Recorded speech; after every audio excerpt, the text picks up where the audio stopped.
우리나라는 이제 반도 국가이고 서면이 바다로 열린 나라라고 할 수가 있습니다. 제가 생각할 때는 해양력, 시파워라고 하면 민간의 영역이 있고 또 공적 영역이 있는 것 같습니다. 이 두 가지 영역이 합쳐져서 해양력이라고 우리가 부를 수 있다고 생각합니다. 지금과 같은 지금 평시에는 인간의 영역이 더 커 보일 겁니다. 현실은 물론 이제 그 공적 해군의 힘이 커 보일 겁니다. 하지만 평균 해군이나 해양 경찰이 우리 바다를 튼튼하게 전쟁 없이 지켜주기 때문에 무역이 일어날 수 있다고 봅니다. 그런 의미에서 해군력은 대단히 중요하다고 보고 오늘 많이 참석해 주신 해군 장군님을 제독님들을 비롯한 관계자들께 정말 진심으로 감사를 드립니다. 그리고 세계 평화를 위해서 또 바다를 지켜주시는 외국에서 오신 해군 관련자들께도 감사의 말씀을 드립니다. 그래서 오늘 제 발표는 우선 그 해양역이라는 개념과 영내 국가라는 그 개념을 먼저 한번 살펴봐야 될 것 같습니다. 그리고 영내 국가 간의 갈등 상황의 예를 살펴봅니다. 그리고 나서 협조하고 있는 사항들도 같이 보겠습니다. 그런 다음에 우리가 어떻게 하면 우리 영내국가 해양력을 키울 수 있을 것인가 하는 방안 몇 가지를 제시하는 것으로 저희 발표를 채워드리겠습니다. 오늘 말씀드리는 내용들은 제가 뭐 해양력에 대한 제가 뭐 연구를 한 사람이 아닙니다. 저는 단순하게 그 우리 해운에 종사하고 해상법을 종사한 사람으로서 그간의 한 40년 동안 바다와 관련된 경험을 한 것을 바탕으로 말씀을 드린다는 점을 양해 부탁드립니다. 이건 여기 보이는 그림은 제가 한국해양대학교 코리아 메리타임 유니버시티에 그 3학년 때 실습 나갔던 장면입니다. 지금 저희들이 이제 ROTC를 했기 때문에 4년 동안 그 ROTC 생활을 하고 졸업하고 하루 전에 소위를 달고 그 다음날 이제 예편을 하고 3년 동안 그 이제 상세에서 근무를 했습니다. 오른쪽 보이는 그림은 제 고향입니다. 그 남해 쪽에 수군 만호 많이 있지 않습니까? 우리 경상북도 제일 북쪽에 흑산호 만호라고 있었습니다. 여러분들 임진왜란 때도 건전이라는 수군 만호가 활동을 하고 그랬습니다. 우리 고향이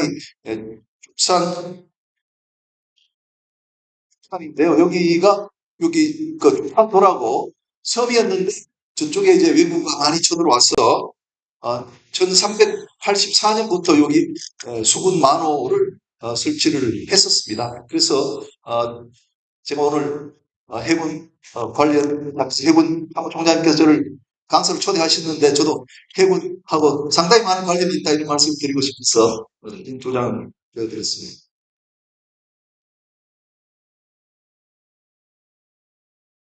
예. 뭐 해군이라면서 뭐 우리가 그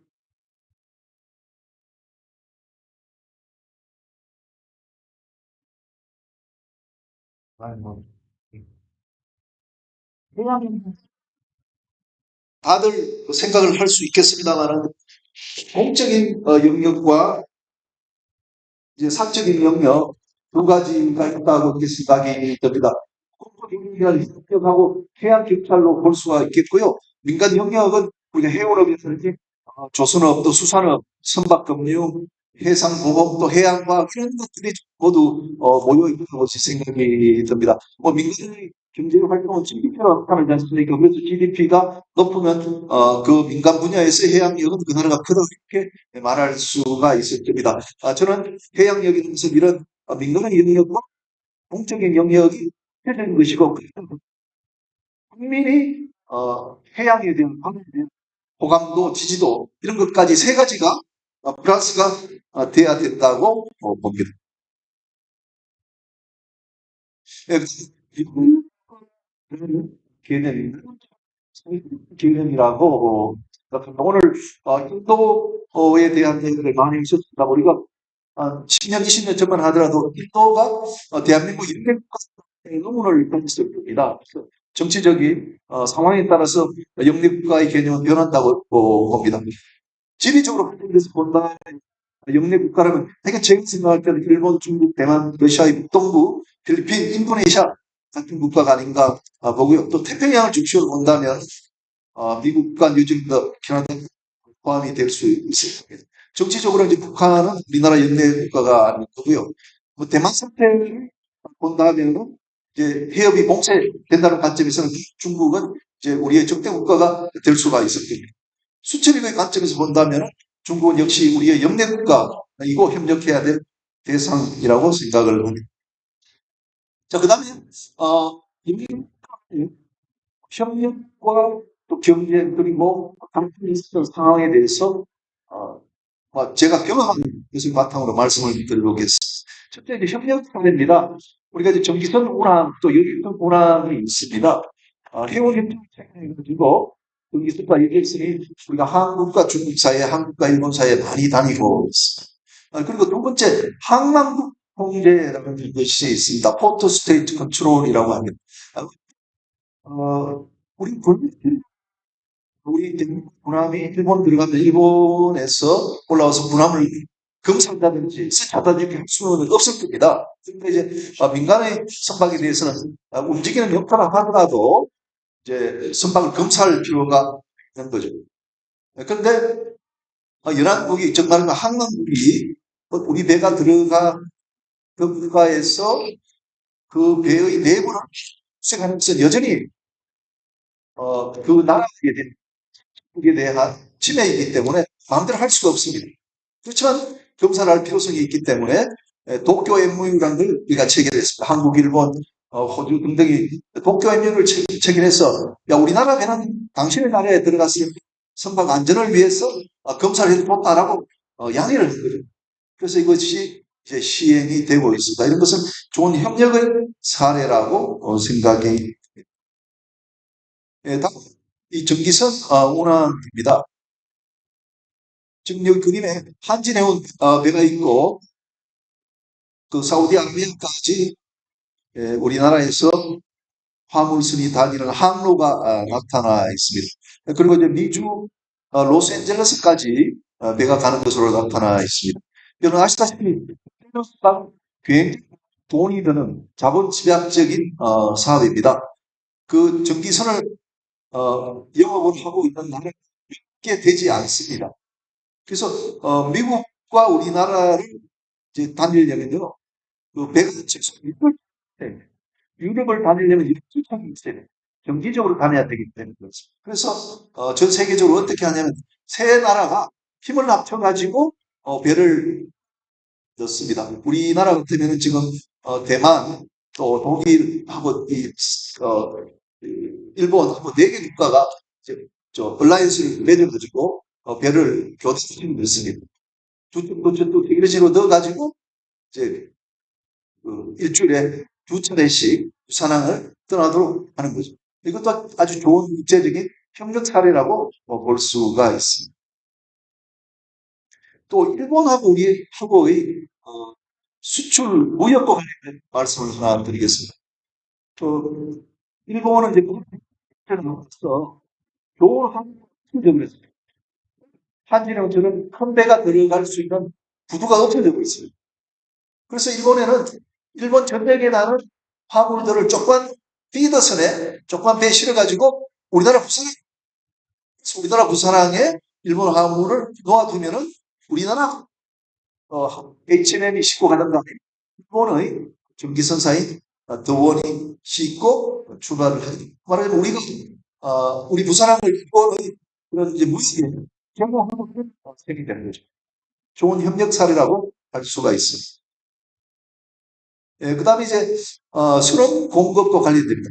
이 선원은 이제 세계적으로 오픈이 되어 있기 때문에, 한국의 선수들도 등록을 파나마나 라이베리아 같은 제3국에다가 하게 됩니다. 그렇게 되면은 한국의 선원법을 적용받지 않기 때문에 외국의 선원들을 싸게 공급받을 수가 있습니다. 그래서 일본도 마찬가지고, 필리핀, 인도네시아, 또 미얀마 같은 나라들이 이렇게 이제 선원을 공급해주는 좋은 공급처입니다. 예, 보도록 하겠습니다. 이 조선산업은 지금 우리나라가 세계 1위를 차지한 지가 10년 됐습니다만 일본하고 오랫동안 경쟁을 했더랬습니다. 지금은 중국하고 우리가 이제 경쟁을 합니다. 일본은 지금은 우리보다도 많이 처진 상태입니다. WTO에 제소를 한다든지 이런 일들이 있었습니다. 그리고 수산업과 관련해서 참치 쿼타 제도가 있습니다. 참치도 고래와 마찬가지로 보호되어야 할 어종입니다. 그래서 국제사회가 일정한 양만큼만 쿼트를 받자라고 되어 있는 거죠. 근데 최근에 수온이 올라가면서 대만이라든지 일본 쪽에 잡히는 참치들이 동해안으로 많이 올라왔습니다. 근데 우리는 받은 참치가 작년에 그 국제사회로부터 받은 참치 숫자가 얼마 되지 않기 때문에 잡은 걸 전부 바다로 버려야 되는 일들이 발생을 하게 됐습니다. 그럼 이제 우리나라는 다시 국제사회 유엔 안에 있는 태평양 위원회에 가서 쿼터를 더 달라고 이야기를 합니다. 기존에 받았던 다른 나라의 쿼터는 다른 나라들도 내놓지 않으려고 합니다. 그래서 이런 데서 갈등이 일어나고 있습니다. 그다음에 잘 아시는 한일 어업협정입니다. 1984년에 우리가 유엔 해양법 협약이 만들어지면서 배타적 경제 수역이라는 개념이 생겨났습니다. 우리 뭐 해운이나 또 해군이나 수산업을 위해서도 상당히 좋은 내용이죠. 배타적 경제 수역은 원래는 공익 의료 작업이라든지 과학과 관련해서 그 연합국에 특별한 배타적 권리를 두고 있는 것이거든요. 우리나라 배타적 경제 수역에 나는 그 고기를 다른 나라가 와서 함부로 정책을 못하게 됐습니다. 과거에는 그 유역은, 그 수역은 공매였기 때문에 얼마든지 고기 자리가 가능했던 것이죠. 지금은 배타적 경제 수역이기 때문에 그렇게 하지는 못합니다. 그래서 우리가 1998년에 신한일 업협정이 맺어졌습니다. 예를 들면 이 유역입니다. 과거에는 공매이기 때문에 우리나라 어선들이 가서 마음대로 고기를 잡았습니다. 이제 200회기까지는 이제 일본의 대표적인 문제이기 때문에 우리는 고기를 못 듣게 되는 거죠. 그래서 협정이 필요하게 되었습니다. 200회기를 우리나라와 일본 통해서 듣게 되면 때문에 우리가 중간 수역을 이렇게 하나 만들었죠. 그리고 그렇지 않은 구역은 이렇게 한국과 일본이 배타적인 수역을 가졌습니다. 그리고 나서 이제 아까 제가 말씀드린 대로 한국 어선이 일본 배타적 경제 수역에 와서 얼마를 잡을지를 이제 협상을 한 거죠. 그래서 몇 년 동안 잘 왔었는데 2016년부터 협정이 체결되지 않습니다. 일본이 협상 테이블에 나오지 않기 때문에 이런 데서 이제 그 갈등이 일어나고 있습니다. 예, 그다음 우리 해군들께서도 아주 관심을 가진 수송로 shipping 관련된 문제입니다. 우리 해운업은 바다가 항해하는 수송을 이용하는 거지 않습니까? 그래서 안전하고 경제적인 바닷길로 우리가 항해를 해야 됩니다. 그리고 항해하는 것이 아니라 가장 안전하고 가장 경제적인 길을 택해서 선박은 항해를 하게 되는 거죠. 그래서 가장 좋은 길이 우리가 말라카 해역에서 일본이나 한국으로 것이죠. 말라카 해역 이렇게 해서 오다 보면 이제 대만과 필리핀 사이에 바시 해역을 거쳐납니다. 또는 대만과 중국 사이를 이렇게 지나서 가기도 하게 됩니다. 그런데 이제 중국 대만이 가기 때문에 지금 이제 대만 해역이나 바시 해역이 봉쇄될 위험이 있다. 그래서 많은 국가들이 여기에 대한 대비를 하고 걱정을 하고 있습니다. 자, 지금 방화 방안을 보도록 하겠습니다. 조금 전에 본 그런 수송로 확보를 먼저 봅니다. 아시다시피 우리나라 수출액은 700조 원, 수입액도 약 700조 원이 됩니다. 우리나라 해운 매출액이 작년에 사상 최대로 60조 원에 들었습니다. 또 원유의 수입이 또 많고 이렇게 본다면은 해운이라는 건 대단히 중요하다. 해운은 어떤 항로를 이용해야 되는데 우리 해군들께서 항로를 안전하게 주기 때문에 이게 우리나라 무역이 이루어질 수 있다는 거죠. 여수항이나 우산항에 오는 많은 원유들은 아까 말씀드린 페르시아만에서 이제 그 선적을 하고 말라페해, 대만해협, 바시해협을 지나서 이제 여수나 울산항으로 오게 됩니다. 자, 뭐 중국이 그 바시해협이나 그 대만해협을 봉쇄했다면 어떻게 할 것이냐? 이게 제가 이제 그 선장으로서 경험으로는 가장 좋은 우리 대체 항로가 롬복 해협입니다. 롬복 해협으로 올라와야 된다고 그러는데, 근데 롬복 해협 하면은 말라카오보다 10마일이 더 많이 나가게 됩니다. 제가 계산해 봤는데 한 10이나 또 18나 하는데 한 3일에서 3일 반 정도가 더 걸리게 됩니다. 3일 반 정도 더 걸리게 되면요, 인플레이션이 일어납니다. 그만큼 배가 투입돼야 되니까 배가 못하게 되지 않습니까? 운임이 올라가는 거죠. 많이 나가게 됩니다. 그리고 제가 계산해 봤는데 한 10이나 또 18나 하는데 구체적으로 3일에서 3일 반 정도가 더 걸리게 잘 나올지 모르겠습니다. 3일 종일만 정도 더 걸리게 되면요, 여기 인플레이션 롬복입니다. 그만큼 배가 이제 싱가포르 말라카 해협인데 배가 못하게 되지 않습니까? 말라카에는 운임이 올라가는 거죠. 이쪽으로 오면 많이로 그리고 제가 계산해 봤는데 수 없습니다. 10이나 또 18나왔는데 숫자로 3일 롬복으로서 3일 반 정도가 더 좋은 걸리게 잘 나올지 모르겠습니다. 3일 종일만 정도 더 걸리게 되면요, 여기 인플레이션 롬복입니다. 그만큼 배가 이제 싱가포르 말라카 해협인데 배가 못하게 되지 않습니까? 말라카에는 운임이 올라가는 거죠. 이쪽으로 오면 많이로 그리고 제가 계산해 봤는데 수 없습니다. 10이나 또 18나왔는데 숫자로 3일 롬복으로서 3일 반 정도가 더 좋은 걸리게 잘 나올지 모르겠습니다. 3일 종일만 정도 더 걸리게 되면요, 여기 인플레이션 롬복입니다. 그만큼 배가 이제 싱가포르 말라카 해협인데 배가 못하게 되지 않습니까? 말라카에는 운임이 이쪽으로 이제 바시해요. 그리고 제가 계산해 봤는데 수 없습니다. 10이나 또 18나왔는데 숫자로 3일 반 정도가 더 좋은 제주해협 3일 종일만 제주해협하고 걸리게 되면 대만해협 인플레이션 롬복입니다. 그거죠. 배가 이제 싱가포르 말라카 해협인데 배가 못하게 되지 않습니까? 운임이 이쪽으로 이제 바시해요. 그리고 제가 계산해 봤는데 수 없습니다. 10이나 또 18나왔는데 숫자로 3일 반 정도가 더 좋은 제주해협 3일 종일만 제주해협하고 걸리게 되면 대만해협 인플레이션 롬복입니다. 그거죠. 배가 이제 싱가포르 말라카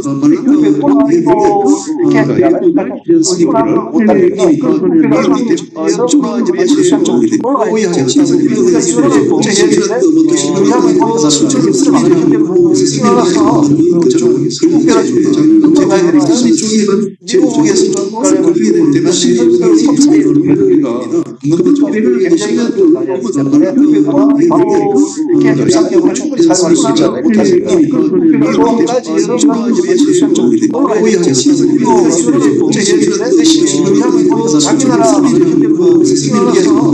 하는 것이 아니라 지금 제 생각에는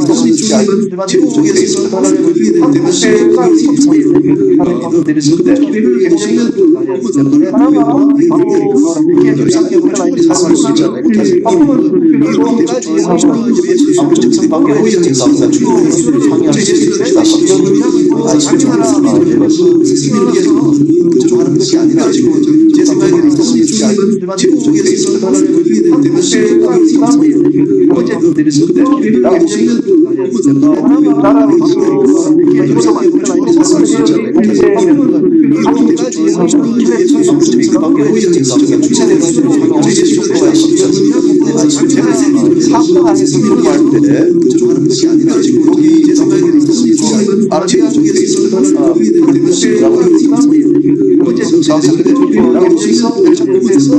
기름을 싣고 와서 제가 양주라는 곳에 여기 양주에다가 기름을 싣고 와가지고 저장 주체들이 합니다. 우리 말로 저장 탱크에 기름을 상당하게 공부할 때 조종하는 것이 아니라 지금 바로 지금 기름을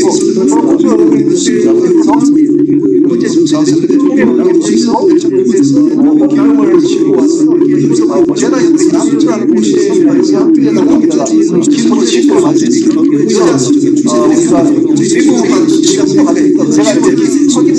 지금도 미국이 그를 양을 가지고 있다면 가지고 있다면 우리나라 미국하고 협력을 해가지고 가능하고 사실 면에서 살지 기술로 실패를 만드니까 사우디에서 오신 미국 제16회 때 지고 미국이 그를 페르시안 갈등에서 전쟁하는 문제였다. 그러니까 우리 관점을 잘 해결을 해야 될 것 같습니다. 이상 사실 면에서 살지 기술로 실패를 했으니까 사우디에서 오신 미국 제16회 때 지고 미국이 그를 페르시안 갈등에서 전쟁하는 문제였다. 그러니까 우리 관점을 잘 해결을 해야 될 것 같습니다. 이상 사실 면에서 살지 대만하고 프로그램의 원리를 활용하자라는 세계는 프로그램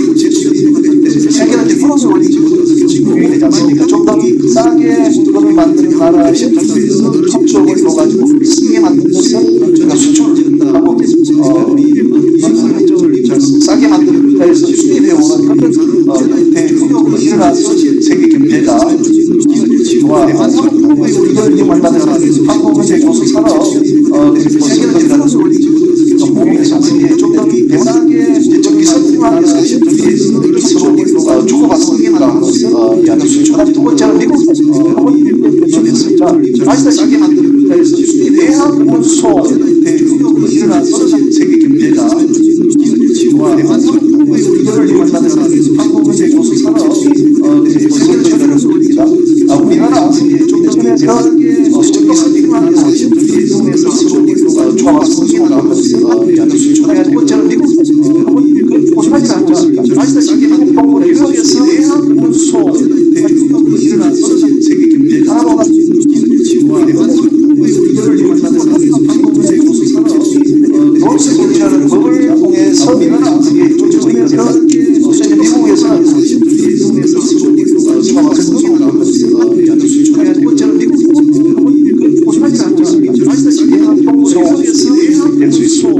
미국은 조선이 많이 사용하기 때문에 비싸게 근조가 됩니다. 그래서 지금 우리나라는 조선이 많이 적을 가지고 한국은 지금 그러니까 좀 힘들어. 미국에서는 대한 가격대도 우리나라에서 생각했다.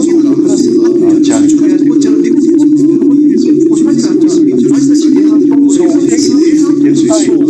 미국은 조선이 많이 사용하기 때문에 선박을 운항하는 데서 항해사 우리나라는 조선이 한 세계 때문에 우리가 한국은 지금 미국에서는 대한 가격대는 우리나라 생각했으나 미국같이 영어를 잘하는 국가의 기사를 많이 수입해서 쏠 수 있다. 너무나 뿐만 아니라 베트남도 선박을 운항하면서 해도 수출을 할 수가 있는 세계 때문에 우리가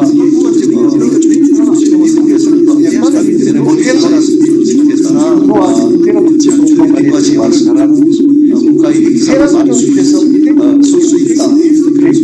너무나 뿐만 아니라 베트남도 정도 할 수가 있어. 그런데 나라에서 내가 해도 원할 방안을 할 수가 그걸 해줘야 되는 거죠. 국가가 이거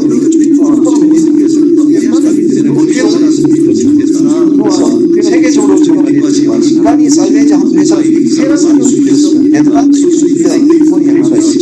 제가 제안한 것은 역대 국가의 협력을 위해서 그런데 나라에서 내가 이런 원할 방안을 할 수가 싱가포르 많고 대만 등의 같이 살베이지 회사를 만들어가고 세계적으로 인간이 살베이지 한 회사가 있지 않습니까?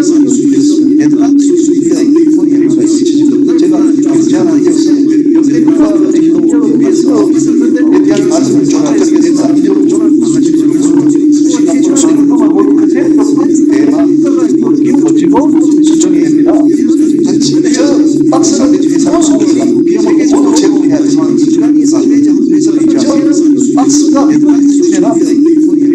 다시 원전에 가져와야 실어서 집어넣겠습니까? 대단히 어렵습니다. 박스는 미국 곳곳에 얼마나 다 있기 때문에 아주 약점이 있습니다. 지금 이제 박스는 선수가 회사가 자기가 제가 대안하는 거는 컨테이너 박스를 10전에 내가져와야 실어서 집을 관리하겠습니까?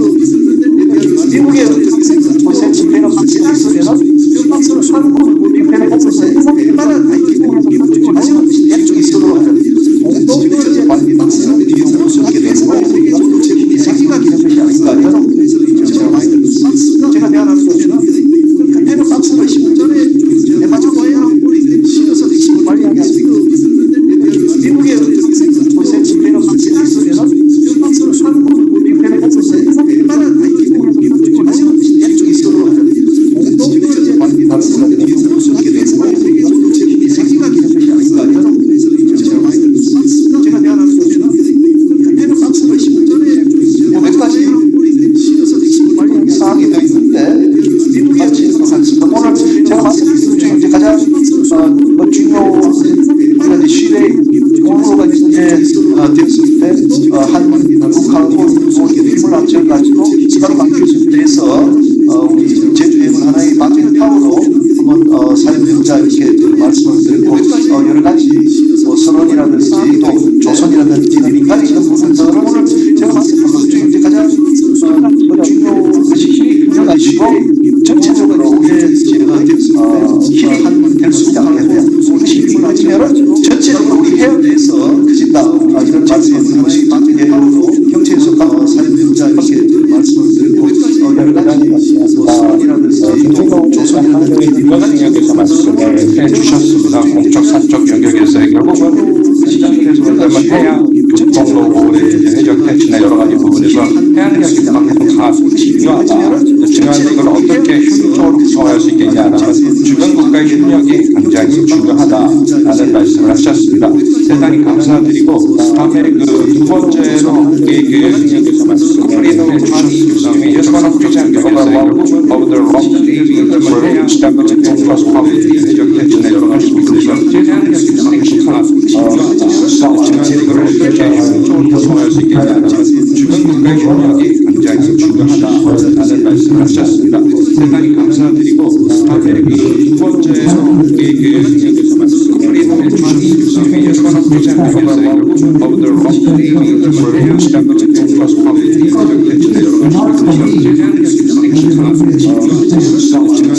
대치나 여러 가지 구성할 수 있겠냐는 주변 국가의 협력이 굉장히 중요하다라는 말씀을 하셨습니다. 대단히 감사드리고 다음에 두 번째로 영역에서 말씀해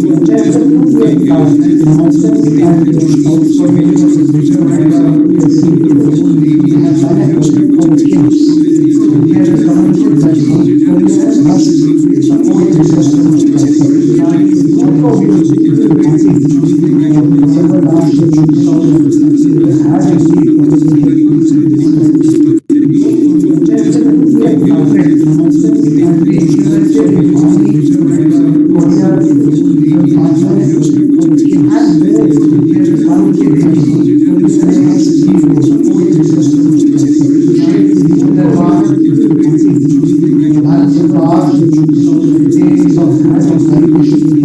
stable also better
understand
Information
where we are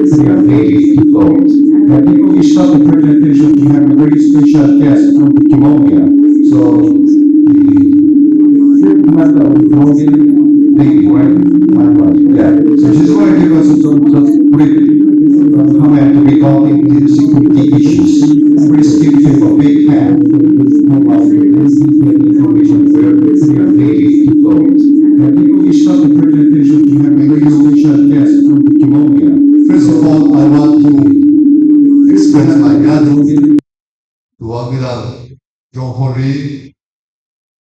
chief of the naval operation of the Royal Navy, for the invitation to Madix and to this important symposium. As Captain Subson wrote states in his book Navigating the Indo-Pacific Route, the Republic of Korea is one of the most prominent maritime powers. Therefore, is looking to play a significant role in maintaining maritime security in the Indo-Pacific, particularly through its effort to safeguard the sea lines of communication and construct a network of strategic partnership like Colombia. In this regard, the Republic of Korea as well as Colombia are defined as a pivotal state. South Korea by its size in the Indo-Pacific and Colombia in the Caribbean and Pacific Oceans, in the middle of Americas. Both countries rely on its role as a strategic country for being located close to the two most important choke points, the Malacca Strait and the Panama Canal.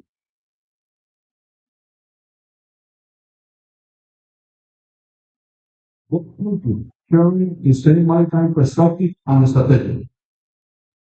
Maritime security is a paramount assuring the freedom of the seas through the development of a wide range of naval operations in territorial and jurisdictional waters. Naval modernization is a key to build a capable and flexible naval power that can be projected in the region, making a real deterrent strategy. Lastly, maritime cooperation with other navies, ensuring and strengthening interoperability as a way of succeed in the fight against transnational criminal organizations. Thus, Colombia is a pivotal state that has a multi-role navy which is celebrating the 200 years of anniversary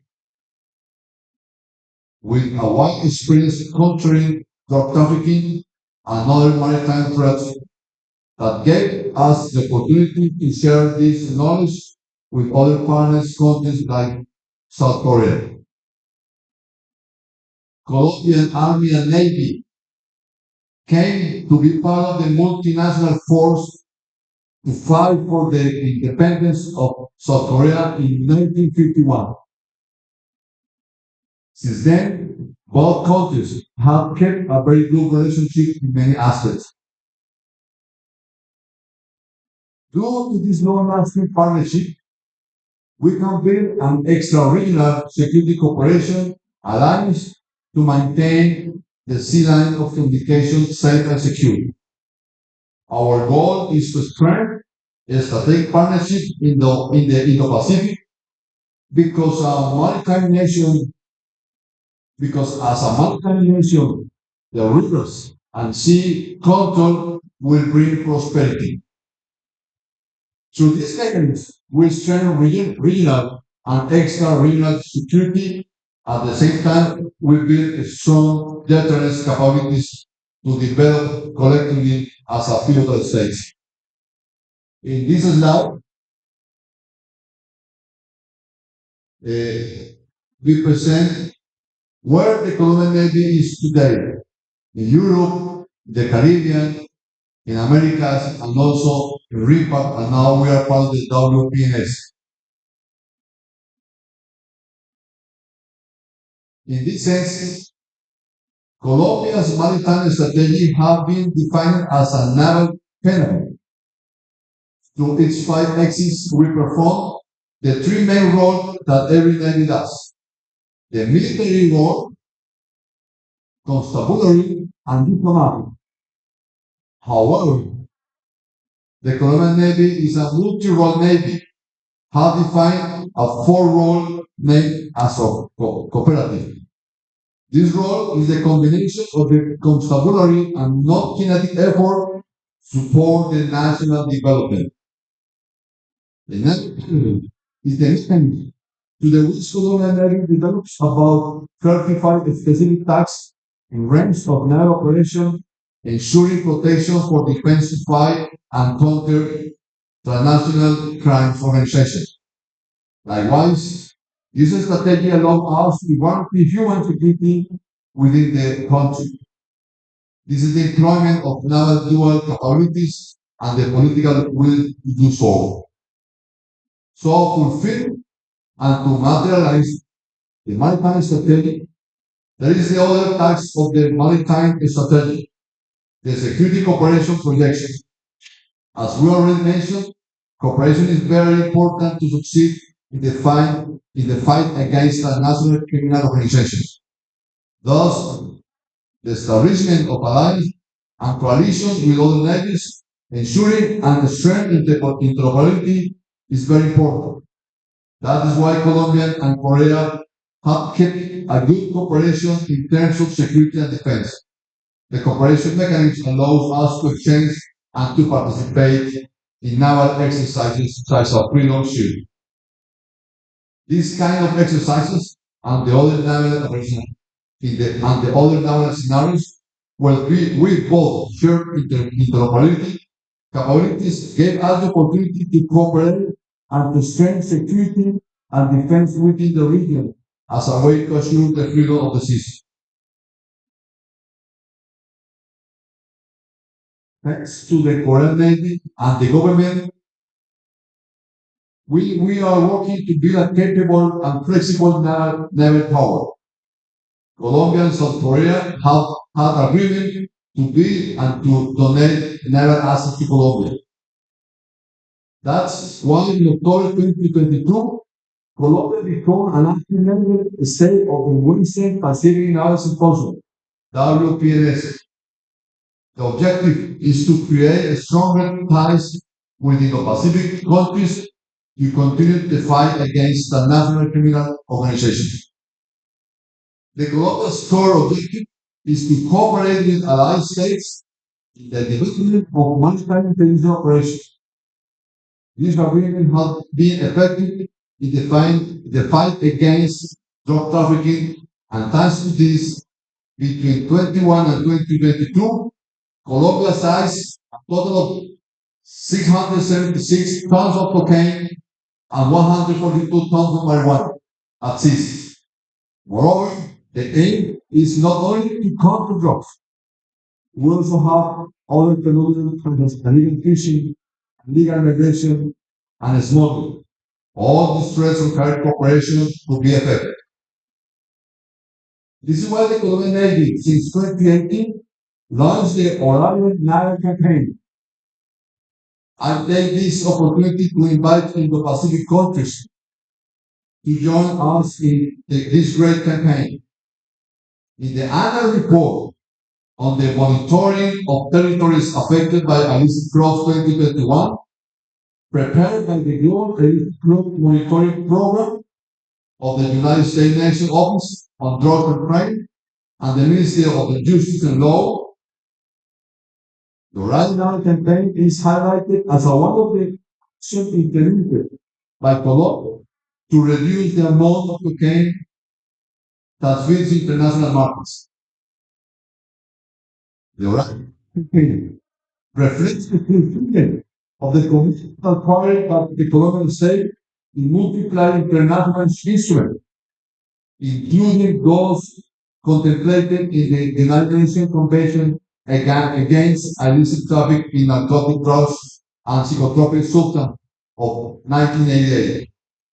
In order to deal more effectively with several aspects of illicit drug trafficking, it is noteworthy that Operation Orion continue to be implemented in the midst of the health emergencies caused by COVID-19. The cocaine fishery of the naval campaign Orion number 7 and number 8 affected more than 9,956 million, which directly impact the finances of criminal organizations and the global and the logistical support, representing substantial achievements in the reduction of supply security and public health worldwide. Regarding the Iraq campaign, the campaign included the participation of 41 countries. We started with 5 countries. And now we also have 160 institutions, giving continuity to operational coordination in a multilateral manner, closing with the seizure of 170.5 tons of cocaine, 190.2 tons of marijuana, 103 boats, 135,106 gallons of liquid chemical products, and more than 300 tons of solid chemicals for transformation costs, and the destruction of 260 laboratories, affecting the finances of the transnational organization crimes structured in $6.8 billion. Likewise, an impact of public health has been achieved by preventing approximately more than 500 million gold from reaching international markets for consumption, thus avoiding more than 170,000 medical emergencies, 86,000 new addicts, and 107 deaths from overdose, and $112 million in additional health expenses. I invite you to strengthen capabilities to increase the maritime domain awareness. 1 month ago, I went to Singapore. 2 new countries are interested to be part of the regional campaign in this side of the planet, Indonesia and Philippines. Yesterday, I had an agreement with the South Korean Coast Guard branch in order that we participate also in the original campaign with us. As you can see, Colombia is taking a strong step to cooperate with the Indo-Pacific, and that is why Colombia is a good ally of South Korea. Because if we ensure the regional and extra-regional security, both countries will ensure in a cooperative manner its national interest objective. Thank you for your attention. Saving for the life and development of Colombians and all the humanity, we protect our future. Our motto, our slogan from America is we protect the beauty of our planet. Indeed, we are protecting since the Caribbean Sea, also the Pacific. But also we are protecting more than 20,000 kilometers of rivers. But more of taking care of waters at the sea and river, we are protecting people, like also you do in your waters. Thank you for your attention. We protect the blue of our planet. Thank you, sir. Thank you. Thank you. The think that important in relations between India and other countries, and she is very, it's very serious speaking about cooperation. Thank you very much for your comments. 오케이. 우리 지금부터 이제 토론 시작하도록 하겠습니다. 저희가 지금 여러 가지 시간이 제한이 되다 보니까 굉장히 중요하신 토론분들 하실 분들 오셔야 되는데 충분히 시간을 못 드리는 게 있어서 I'm very sorry to give you very little time to get up beyond the time. So probably 8 minutes to speak enough, 8 to 10. So 저기 첫 번째로 후주핑 교수님입니다. 후주핑 교수님은 The Strategic Study라고 코리안 퍼니슐라 아주에 관심이 많으시고요. 그쪽이 전문가십니다. 그리고 바로 그 다음으로 로버트 켈리 교수님이십니다. 로버트 켈리 교수님은 지금 여기 우리 부산대학교에 계시고요. 정보 쪽에 굉장히 관심이 많으신 전문가십니다. 시작해 주시죠. So I will just comment directly on Professor Young's very good presentation on building regional cooperative system. So I think I love the previous session where we saw that most of the Korean panelists may be a little bit reserved when it comes to what kind of global role that the Republic of Korea and its Navy can play. But I think it is quite ambitious for Professor Kim to outline the public-private domain in the regional cooperative system. Throughout the paper, I think there is a lot of emphasis on the private sector, So meaning economy, business, trade. Those are, of course, utmost important to countries in the Indo-Pacific nowadays. So we need to also look at the economic security mixes that exist in the maritime domain. For example, for maritime trade. So if we don't have a good safety navigation, then we will face a contingency like maritime hotline. So even the Colombian Navy officer just now also presenting the top point is one of the utmost concern for Pacific countries. So likewise for South Korea, which also have a very integrated trade relations with the Middle Eastern country, which is also a region that is prone to contingency, conflict, and breakout of war.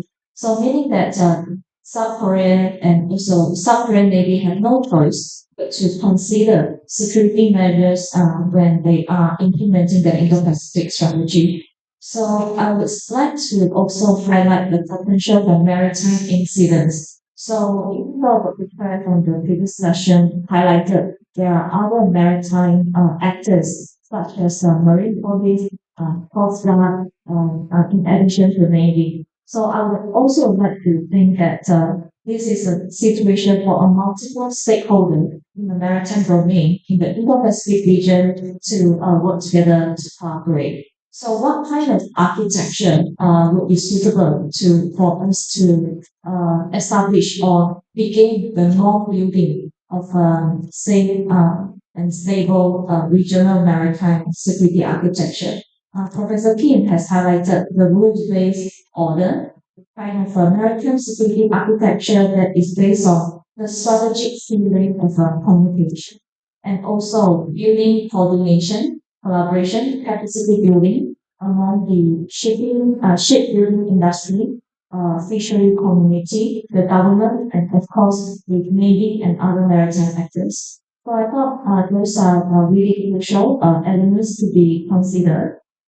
In addition to what Captain Dr. Dietrich has also mentioned, I would just like to make a very quick intervention there because contingency is also a real concern nowadays. You cannot just ignore that things conflict would not flare up, Taiwan Strait would not have any war in the next 5 or 10 years. We should always prepare for it. Otherwise, when it happens, then we are too late to cope with the consequences, especially given that the Taiwan, the east side of the maritime zone of Taiwan Island is connecting directly to the sea link into South China Sea, north of Philippines. So, which is also crucial for the Republic of Korea.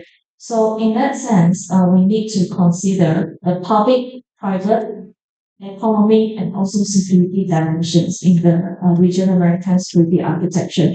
Infrastructure connectivity is extremely crucial. China has a very wide and far casting net when it comes to infrastructure building, which plays to their strategic and advantage. So for Korea, actually through the New Southern Policy, Korea-India strategic cooperation, so there is already existing framework, so we don't need to build a new one. We just need to rely on the existing pillars, strategies, and framework. ASEAN Korea has a standardization program that aims at maritime domain, including port, shipping standardization, infrastructure standardization, and many more.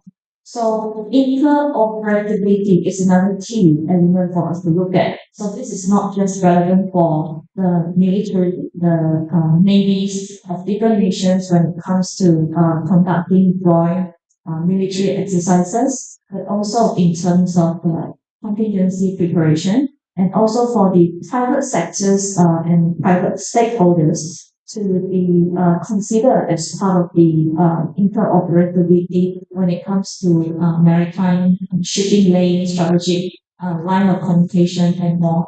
So I think a successful model that South Korea already enjoyed in Southeast Asia with Europe can actually be replicated to the other parts of the Indo-Pacific. And for that, I have a very optimistic outlook for our team maybe in the Indo-Pacific cooperative system. Thank you so much.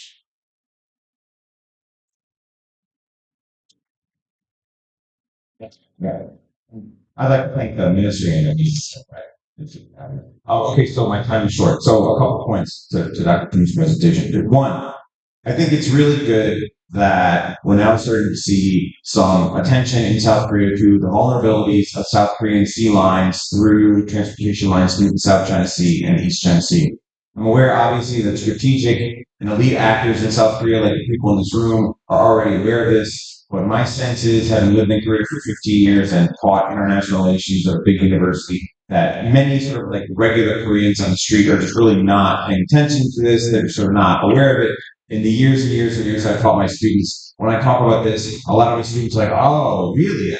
So I think it's good that South Korea is actually starting to pay attention to this, and South Korean government paper has begun to reflect this too, right? We have the new Southern Policy, the Indo-Pacific strategic position paper now. I mean, the South Korean elites are becoming aware of this issue, and I think it's good that this is coming up. And now what needs to happen, I think, is some movement with South Korean public opinion to actually realize that, particularly South Korean energy exports, carbon import, through the South China Sea and East China Sea are vulnerable. To a certain extent, I think that ignorance out there in the general public is understandable, because for a long time, South Korea, like many other countries, relied on the U.S. Navy securing of the global commons to secure commerce. I think that's pretty well understood. But in this particular region, that is coming into question, I think, for two reasons. First, it's pretty obvious that the PLAN is growing, and that China has ambitions at minimum to control or structure or regulate, whatever you say, its own maritime perimeter. Most obviously, the South China Sea. I don't think anybody really disputes anymore that China's effort to colonize and militarize those islands is an effort ultimately to control them, which would then allow the PLAN, presumably, should they choose to where they upset at Japan or South Korea or Taiwan, to embargo or blockade or otherwise block or inhibit shipping through the Malacca Straits and the Bashi Channel up to the democracies of Northeast Asia. I think in this sense, this issue applies not just to Korea, but also to Japan and Taiwan. Japan, Taiwan, and South Korea, their carbon imports from the Gulf are vulnerable. And increasingly will be more vulnerable to PLAN intervention, shall we say, right? They're not going to call it openly a blockade, but I mean, it's pretty clear that that's where we're going. Okay, that's the first issue, right? China has sort of at least local peripheral in terms of control. The second issue is then one that Gordon brought up, and hasn't really been brought up too much, which is that the American guarantee, this U.S. procurement of the commons, may not be quite so locked in if Donald Trump or a similar Trumpist returns to the U.S. presidency. The Republican Party under Donald Trump has taken a pretty weird and unpredictable course in the last 5 to 10 years. And if Trump gets back in there, it's just not really clear at all if Trump is actually going to care about these issues. Right? Again, I think most of the people in the room are familiar with this. I don't have too much time. Right? And I don't think Donald Trump's going to win, for what it's worth. But if he does take anything, he continues to reshape the Republican Party around his dislike for allies. It's not clear that the U.S. is actually going to do the kinds of things that it's done in the South China Sea, like freedom of navigation operations. Right? So to that extent, I think the ROC Navy's concern to build capability to protect South is a good idea if that's where we're going. I would encourage that. Okay, so it seems to me that if the ROCs are going to now care about the South China Sea and East China Sea, there's sort of two big buckets of options here, two bins for what we call international relations theory, internal and external balancing. The external options, I think, are already understood by ROC strategic and diplomatic elites, right? That is to go out and actually start to build relationships with states in the region, right? The paper, Dr. Kim's paper, talks about Indonesia and Japan. Those are very obvious choices, right? The United States is obviously a partner, right? The United States is doing FONOPs right now in the South China Sea, right? I would also recommend the Philippines and Vietnam because they're wide littorals on the South China Sea. These are all partners that are immediately and directly relevant to rock shipping through the South China Sea. Right? And so, again, I presume the new Southern Policy intends to build these kinds of connections where those are obvious military and diplomatic actors that can be just, even reach out to them and try to find some way to deal with this Chinese sort of oblique threat to the shipping. And I point out, obviously, some serious concerns here are very similar to a lot of other countries in the region, right? Nobody wants the PLAN to have some kind of boot on the neck of East Asian commerce through the South China Sea. Nobody wants that. So there should be a lot of partners to push that.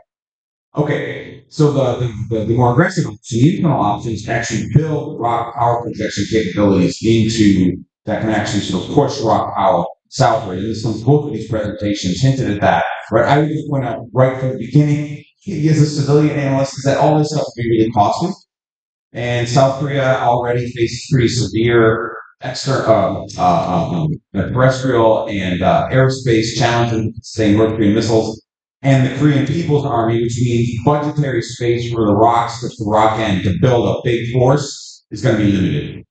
Right? South Korean Navy is really going to be able to project south. They're going to need a lot of stuff. They're going to need a lot of platforms. It's going to be costly. Army and the Air Force are going to fight because they have their own concerns with North Korean missiles and the sheer size of the KPA. So I would imagine this is going to require more money from the Korean National Assembly. Right? And we already know from the aircraft carrier debate of the last couple of years, the National Assembly is wary about, continuing to push up the numbers. So if you can actually get those kinds of resources out of the National Assembly, then comes the question of what you want to get. The big hot debate in Korea for the last couple of years is the aircraft carrier. Pretty well understood that maritime aviation is pretty crucial, right? To do that, South Korea will ultimately need to build at least a small fleet of support ships. Again, people in this room know this better than I do. But again, my point is that all of this is going to require a pretty significant shift in South Korean defense strategy, right? This is sort of genuine power projection. It's going to cost some money, and it's going to cost a lot of money, and it's going to take a lot of time to redo this, right? So I imagine in the interim, the choice is, as we mentioned, to reach out to local partners. But South Korea is going to be able to do this itself. If Trump gets back in there and you can't rely on us, you're going to have to build this stuff yourself, and it's going to cost a lot of money to take a look at all those capabilities. Thank you. 네, 감사합니다. 방금 시간을 좀 효율적으로 소화하기 위해서 일단 토론 끝내시고, 그 다음에 또 토론에서 또 질문이 있으신 분들이 있으실 것 같습니다. 그래서 이제 그다음에 카하니 교수님한테 질문이 있으시면 질문을 주시면요, 한꺼번에 전체적으로 질문과 토론 내용에 대해서 답변을 드리도록 하겠습니다. 우선 일본하고 일본과 동아시아 전문가이신 이정환 교수님이고요. 안보하고 미국 전문가이신 정부의 교수님이십니다. 순서도 해주시면 되겠습니다. 예, 방금 회견하는 서울대학교 정치외교학부 이정환입니다. 프라다 교수님의 논문에 대해 토론하겠습니다. 굉장히 재밌게 읽었습니다. 우선 한국의 인도태평양 전략에 대한 도시적인 제안과 그리고 여러 가지 기능적 측면에서 해결이 해야 되는 것들에 대한 구체적인 제안이 굉장히 의미 있게 저희들이 대한민국과 해결에 우리 한국 계획에 의미가 있지 않을까라는 생각이 듭니다. 제가 읽으면서 들었던 몇 가지 생각들에 대해서 그냥 말씀을 드리고자 합니다. 일단 프라다 교수님께서 제가 첫 번째로 그냥 인상 깊게 읽었던 게는 포괄성이라는 개념, 컴프리헨시브니스에 대해서 굉장히 구체적인 정의와 설명을 해주신 부분에 있습니다. 저희가 보통 인도태평양 전략의 포괄적 접근이라고 말을 하지만은 상당히 비유적으로 많이 사용을 하고 있고, 자사자라는 차원을 넘어서서 그리고 포괄성이라는 말이 무슨 의미인지에 대해서 구체적으로 잘 되어 있지 않다라는 느낌이 좀 있습니다. 프라다 교수님이 소개해 주신 것처럼 기본적으로 지금 이 시대에 대해서 새로 등장한 개념이 아니지만 결국은 안보의 수단으로서의 중요한 게 과거처럼 되는 군사적인 측면뿐만 아니라 다양한 영역에 있어서의 복합적인 숙격이 있으니 그러한 측면에 있어서의 능력을 잘 파악하고 그런 거에 대한 여러 가지 종합적인 전략의 고려가 필요하다는 점은 한국이 인도태평양 전략을 할 때 한국의 능력에 대한 과학적인 일단은 우리의 능력 평가 필요로 한 것 같고, 어떤 부분들을 갖다가 동원을 해서 전략의 짤지에 대한 그런 부분에 대해서 좋은 출발점을 제공해 주신다라고 생각이 듭니다. 두 번째로는 프라다 교수님이 말씀 주신 포용성, 인클루시브니스에 대한 생각이 좀 있습니다. 그러니까 오늘 오전부터 계속 인도태평양 전략의 포용성에 대한 화두가 되고 있는데요. 이 프라다 교수님께서는 결국은 지금 우리 인클루시브니스 포용성을 갖다가 어떻게 해야 되냐에 대해서 오전부터 우리 강일희 교수님이 말씀하셨던 것처럼 가치라는 측면과 포용성이라는 측면을 좀 미묘한 긴장을 우리가 지금 모두 다 인식을 하고 있는 부분에서 프라다 교수님께서는 좀 중국에 대한 이 포용성을 갖다가 얘기해서 말씀해 주신 것 같습니다. 그러니까 저는 인클루시브니스니까 포용성을 조금 더深화해서 나올 수도 있지 않을까. 그러니까 비배타성과 적극적인 포용성이라는 개념을 좀 다르지 않을까 생각이 듭니다. 지금 현재 2023년에 대한 구조 속에서 중국에 대한 적극적인 기본적으로 어려운 질문이 그 정도는 뭔가 좀난 리스크가 있으니까 메타를 좀 별로 하지 않겠다는 정도에서 대통령 정책에 있어 인체 전략에는 포인트가 있을지 모르겠지만 그런 측면만 우리가 대중정책 이야기를 많이 했습니다만은 그 측면만 가지고는 우리가 인체 전략의 포용성을 보는 데에는 좀 한계가 있다고 생각합니다. 그래서 인체 전략의 포용성을 갖다가 적극적으로 보는 부분은 우리 프라이팬트가 많이 말씀해주시는데요. 결국은 중국과 하는 게 아니라 중국을 대상으로 뭘 안 할 게 아니라 결국은 이 인도 태평양이라는 지역, 그 지역이 정확히 어딘지는 모두 잘 공유된 바가 없습니다만은 거기에서의 좀 쿼드 국가가 아니라 그들을 뜻하지 않은 다른 국가들이 있죠. 그리고 글로벌 사우스, 미국은 아세안, 그리고 아니면 중동, 태평양, 미국은 이 태평양이 코드 중심으로 가치가 좀 짜여지고 있겠습니다만은 그 지역에 상당히 많은 기준을 가진 국가들에게 있어서의 우리가 굉장히 적극적인 관여의 이 필요성이 있고 인쇄 전략의 적극적인 필요성은 결국 모든 나라들이 센트럴 피라다가 인쇄전략에서 적극적인 사용을 하고 있고 글로벌 사우스라는 게 2023년 최근 포함하는 굉장히 중요한 화두가 되고 있는 가운데 저희 유럽에 있어서는 인도에게는 자연스럽게 시간은 거겠지만은 세계는 굉장히 지속적인 노력이 필요합니다. 아닐까 생각이 듭니다. 그리고 아세안이나 이미 잘됐다고 볼 수 있겠지만은, 과연 지금 더 발전하기 위해서 우리가 뭘 해야 되는지에 대해서 과연 더 고려를 해야 될 것 같습니다. 저는 한국 얘기에서 글로벌 사우스는 이 아세안, 중동이 우리에게 어떻게 보면 단계가 어떤 부분에 있었지, 그러니까 어떤 깊은, 그러면은, 외교적인 깊은 관계를 만들었는가에 대한 의문이 있는데요. 그런 부분들을 향후, 교류해야 될 부분이 있지 않을까라는 생각이 들었습니다.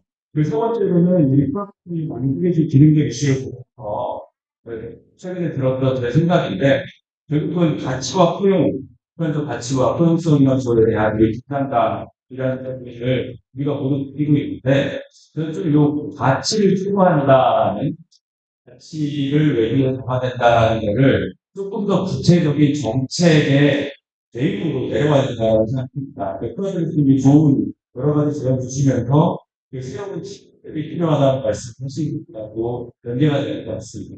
어떻게 보면은 이 보편적 가치라는 것과 어떻게 보면 이 해양정보 인식이 구현하려면은 건설적 해양 참여 이런 거에 있어서의 개방성, 투명성, 공공성, 지속가능성 이런 개념들이 좀 더 구체적인 프로그램과 함께 해서 논의가 될 때 어떻게 보면 이 가치와 포용성이라는 분자가 좀 덜 수 있지 않을까 그런 생각들이 들었습니다. 네. 그리고 마지막으로 우리 프라이팬이 제안 주신 이 기능적인 것들을 실제로 다 해내면 굉장히 많은 자원 투여가 있어야 될 것 같은데 그럼 우리가 지금 제가 이번 정부가 헬기 요거를 할 수 있게 지원을 해줄 수 있느냐 요 결산을 이끌어내기 위한 어떠한 노력이 필요한가 하는 생각이 들었습니다. 그건 답이는 아니지만은 공유를 해서 고민해야 될 문제가 아닐까 그런 생각이 듭니다. 이상 마치겠습니다.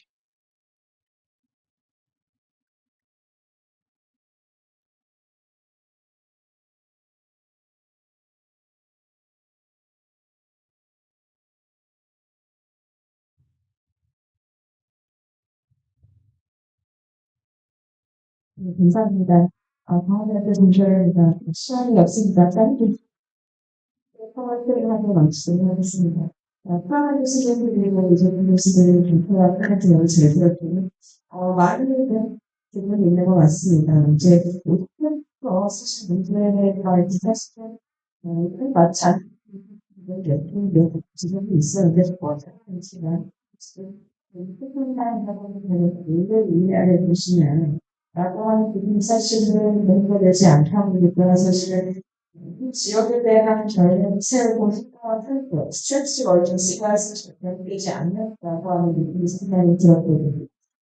그런 점에 있어서 사실은 이 지금 현 정부가 인도주택 결론을 만든다라고 했을 때, 그리고 사실 변경했을 때, 이런 국가들이 기대했던 치와 사실은 양과 기대했던 치가 약간 다르지 않을까 하는 생각이 들기도 합니다. 어쨌든 유리된 정보 인파는 인터넷에서 만들었던 여러 국가들의 사실과 이걸 집합력이라고 하는 것이 지리적인 컨셉을 넣는 자체는 아까 처음 교수님 지적하셨지만 지정학적인 결과라고 이해하는 게 좀 더 정확할 것 같고요. 한국은 미국만이 아니라 단순 지역의 미전을 결정을 내는 것이 아니라 어떠한 현상적 국가들의 동생 사회를 만드는 그래서 결국에서는 이해가는 그러한 결과는 이제 국민국가는 간에 이제 연합은 이제 수단을 그 결과를 가는 이제 technic이라고 이해하시면 될 것 같습니다. 그러한 관점에서 이제까지 어느 국가를 이렇게 저희가 다 왔고 아까